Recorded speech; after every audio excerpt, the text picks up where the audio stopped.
My name is Michelle Browder. I live here in Alabama, Montgomery, and the way that I decided that I wanted to give tours of this town is because of the rich history, but also there's so much more to the story that we haven't been told.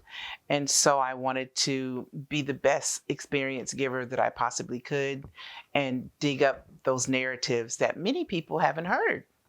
And so now I am part of a team of experienced guides and givers here in the state of Alabama and waiting for folks like you to come along so that we can share this history.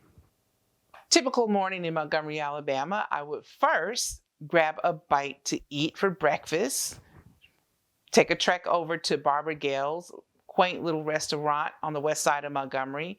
Then you can either have your picks and chooses and go to Cahaba House, that's literally located right beside the marketplace, formerly known as the market, but it's also formerly known as the auction block here in Montgomery, Alabama, where people were bought, sold, and traded. I would go to the riverfront, explore where enslaved African people came into the city, but you cannot come to Montgomery, Alabama and just start talking about the Civil War and or civil rights or Reconstruction. You have to dig deep and introduce into the narrative of the native land of Alabama. So you have to acknowledge that first. And then from there, I would take a trek up to maybe Dexter that's named after Andrew Dexter. So you go to Dexter King Memorial Church, listen and put yourself in the footsteps of those men, women, and children that were listening to Dr. King talk about the need for not only reparations, but also human and civil rights.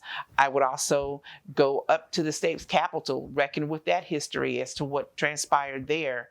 From there, I would definitely plant my feet at the Freedom Rides Museum. They are definitely a hidden gem in Montgomery, Alabama.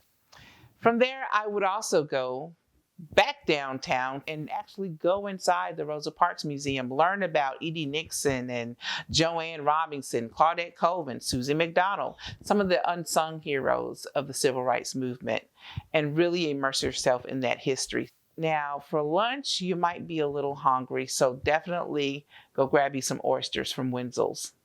Absolutely wonderful. And the comfort food of tomatoes, fried green tomatoes. You can purchase some there as well. After the lunch, I would first stop at the Legacy Museum and learn about the roots of Jim Crow, the effects of it, the legacy of slavery and enslavement that happened right here in the heart of our city. Now, some would say, why go to the first White House of the Confederacy? Well, you first have to know this is the cradle of the Confederacy. So you would need to immerse yourself in that history as well to learn what really caused Jefferson Davis to send not only the troops off to war, but the telegraph to fire on Fort Sumter right here from the heart of our city. Take a trek up to the National Memorial for Peace and Justice, where you will learn about the lynchings of men, women, and children wrongfully and the legacy of enslavement right here in Montgomery, Alabama. After getting this immersive experience in this history, in order to decompress, I would take a trip down to our riverfront, sit, take a breath, listen to the ancestors, really take in this history. That is the place where you go, decompress, and have a conversation with yourself about what you're going to do to change narratives where you live. Before we get to Selma, we have to stop off at the Lowndes County Interpretive Center. There you will find more history that we don't typically talk about. The history of the Black Panther movement. No, it didn't happen in California. Right here in Alabama, you'll learn about why there was a need for a third party. Also, you will learn more about what happened to these people after they were given the right to vote, how they were evicted from their homes and made to live and to thrive in tents. So they call this place the Tent City. It's all still very much a part of the Voting Rights Act and, of course, that struggle to obtain access to the ballot. From there, we'll leave and we'll head into Selma, Alabama, where the first thing you'll see is the Edmund Pettus Bridge. But just right over the bridge is the Selma Interpretive Center. And you can learn more about those courageous eight as they try to really gather the people of Selma, to rally them to take that courageous walk over the Edmund Pettus Bridge. And from there, you might be a little hungry. So barbecue is the way to go over at Laney's, and or if you want something a little light, not ready to take a nap, go over to the coffee shop. It's right there on the main thoroughfare. Now you might be prepared to take that trek over the bridge. I want you to stop right there at the foot of the bridge, read about what actually transpired, the 3 marches that took place at that historical spot. Walk over the bridge and you're there at the foot of the bridge on the Montgomery side of the Edmund Pettus Bridge, and directly to your right-hand side, you'll see the National Voting Rights Museum.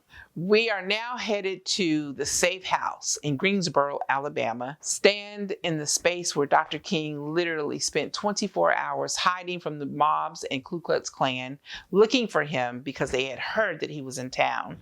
This little shotgun house tells a very candid story about what the community did to make sure that he was safe.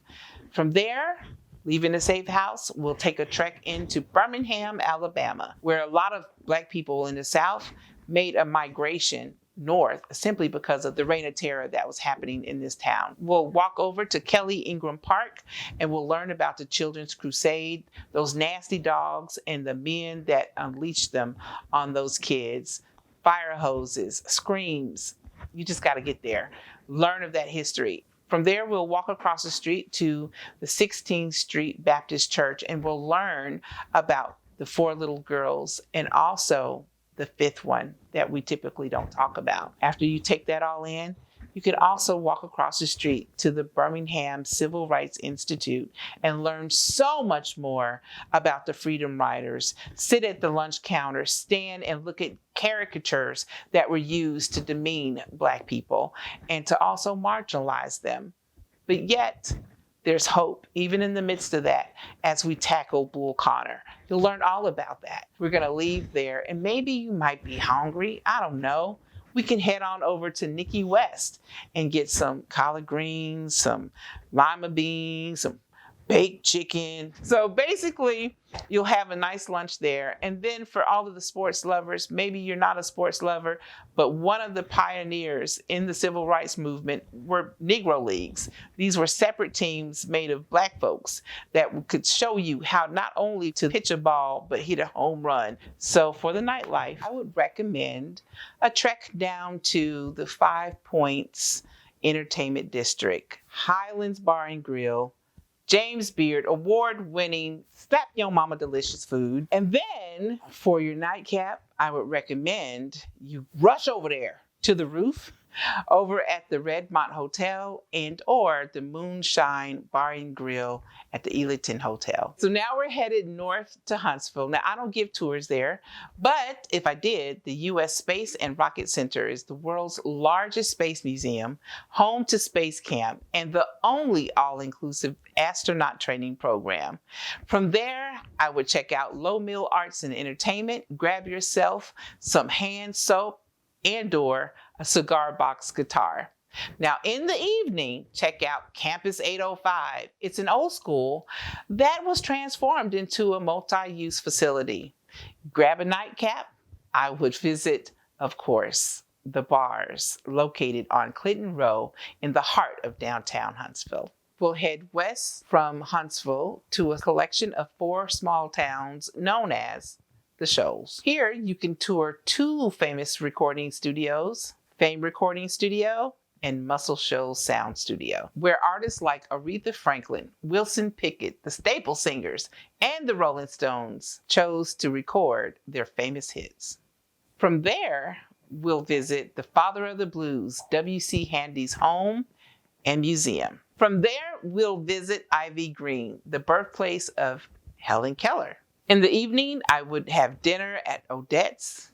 I recommend the pimento cheese and black-eyed pea hummus, and then head over to Swampers Bar and Grill for live music. We're now headed into downtown Mobile, where we're going to explore the first origins of Mardi Gras, and we're going to head over to the Carnival Museum. Now we're headed over to Dolphin Street, where we'll listen to some live music and eat some Alabama Gulf seafood. Now that you've taken your tour with me, now it's time to relax. We're going to head over to the sugar white sand beaches of Gulf Shores and Orange Beach.